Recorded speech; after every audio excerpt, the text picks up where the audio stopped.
So for the first 30 years of my life, I was forever the girl in high school with her tray at the edge of the lunchroom, scanning the room, scared to death she would never find anybody to sit with. Because I really always had either one or two or no friends at one time. And Frances and Patty never ever had the same lunch as me. Pissed me off. And I didn't really grow out of it. In college, I went to Texas A&M, and y'all know Elephant Walk? It's this tradition of seniors where they all go with their friends and they're arm in arm and they take this victory lap around campus. And I went with strangers because my only friend was Karen and she was a junior. And then I'm not even gonna tell you, after that I worked and then I went back to school for a second college degree that I didn't want or need. Because I was hoping that if I went to the University of Texas, where there were 25,000 young single men, I might find my first boyfriend. So, and my one friend Tori is here right now.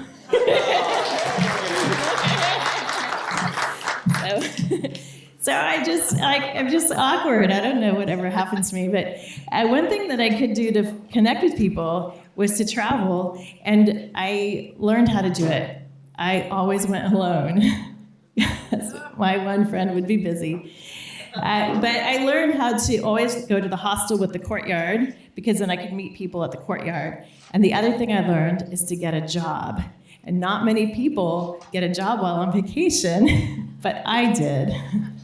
And if I got a job, then I would get to know the place better, and people would kind of have to talk to me. And I would have all these chances to do or say something right before then I could actually connect with people. And that's how I ended up teaching at a conference in Lithuania for 2 weeks in the summer of 1995. And in case you haven't figured out how old I am from that statement, I got the job from a classified ad in a newspaper. Yes. And I found out where Lithuania was, because I had no idea, from a map and an atlas. And that's a book. It's in the library. I had to go to the library and check out and look at the book to find where Lithuania was. And so the only other things I knew, because there's no internet, you don't know shit with the internet. I knew nothing. The only other thing I knew is that the people who hired me were American teachers, and that Lithuania had won independence from the Soviet Union a few years before. And these American teachers, starting when the wall fell, would go every summer. And they would hold this conference, and they would bring Western methods of education to Lithuania to support their young, growing democracy. And I could have asked so many questions before I went there, like where will I stay? Will I eat? Do they take credit cards? They do not. Is the democracy stable? I don't know. That would have been good. Is the KGB fully dismantled? Another good question. But I didn't think of any of those things. I just went and showed up.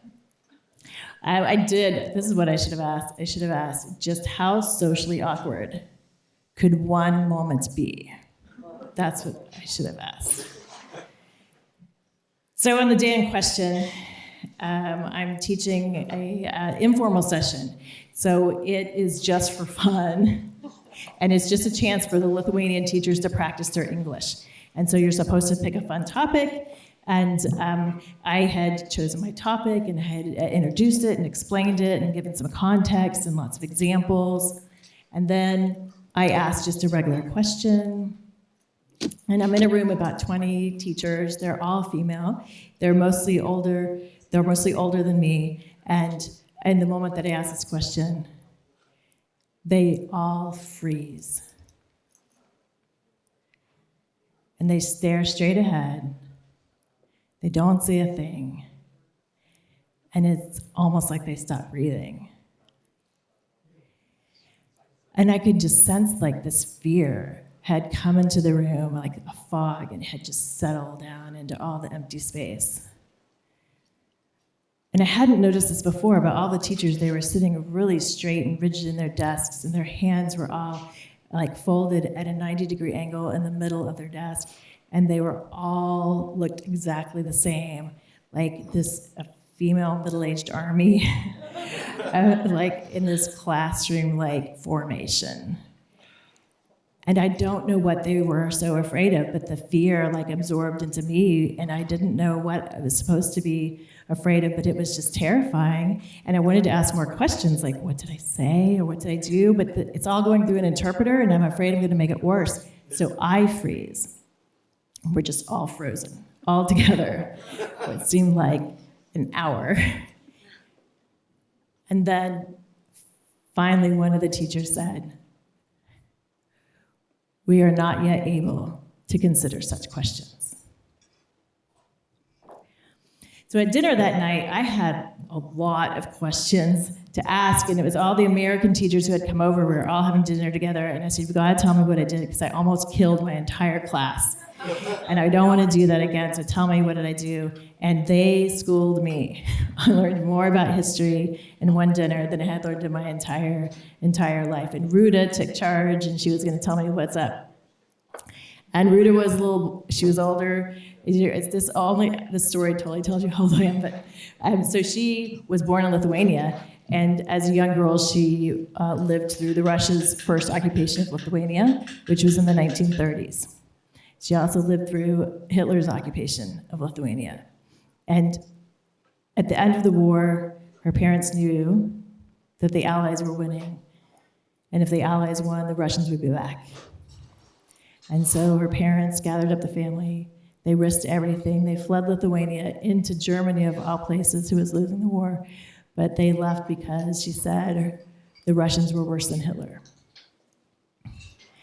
And she explained to me what it was like in the house after the Russians came. She said her mother changed, and her mother taught all of her kids, don't wear bright colors, don't draw attention to yourself, don't ask a question, and don't state your opinion.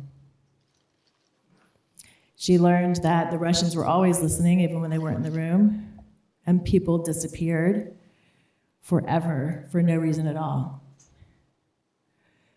Her mother taught her and her brothers and sisters not to smile, because a smile could be misunderstood. And her mother kept her curtains drawn at all times. She didn't want anybody to see something that could be misinterpreted.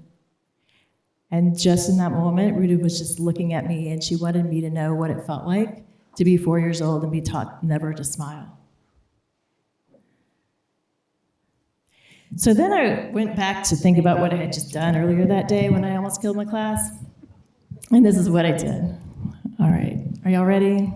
Oh my God. I don't know if I want to tell you. And so some of the other teachers, their idea for the informal fun topic was to talk about their favorite book. And so I just happened to have one of my favorite books with me. And it was not a novel or a mystery or science fiction or something fun. It was Why We Can't Wait by Martin Luther King Jr. And my favorite part of this book was his letter from the Birmingham jail. So I proceeded to explain my thoughts about this letter, and then I read quotes from this letter, including this quote. There are just and unjust laws. We have both a moral and an ethical responsibility to obey just laws, but we have a moral responsibility to disobey unjust laws. And then I casually asked my class if they felt like they could disobey the laws of their government, and that would be fine. And as the other teacher explained to me, the first year this conference went there were spies in the room, and the KGB was waiting outside. And that's why I almost killed my class. So for my next informal session, I had to start completely over again.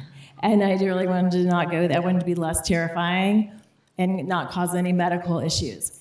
And so I decided that music was going to be it because they had shared with us Lithuanian folk songs and Lithuanian folk dances. And I had shared with them another day that Junior Brown's Highway Patrol, do you all know that song? They learned all the English words to Junior Brown.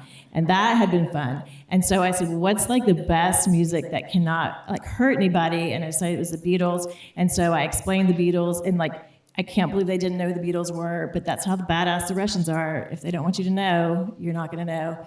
And so we listened to the music, and I played them the songs and talked about the four Beatles and what they looked like. And at the end, I still wanted to ask a question. I still wanted to ask something that was like not a question that there was an answer in a book. And so I did. I asked them. I said, "So who is your favorite Beatle?" And they smiled, like not big smiles, like only little ones, little smiles. And they didn't all have the same opinion, and that was fine. But really, Paul was the favorite, like, because we voted, and I'm like, can we vote? I'm gonna get in trouble again. But they voted, and it was Paul, and everybody was still fine. And then by then, I felt like the fear had left the room, and these tiny little tentative smiles had taken their place. Thank you.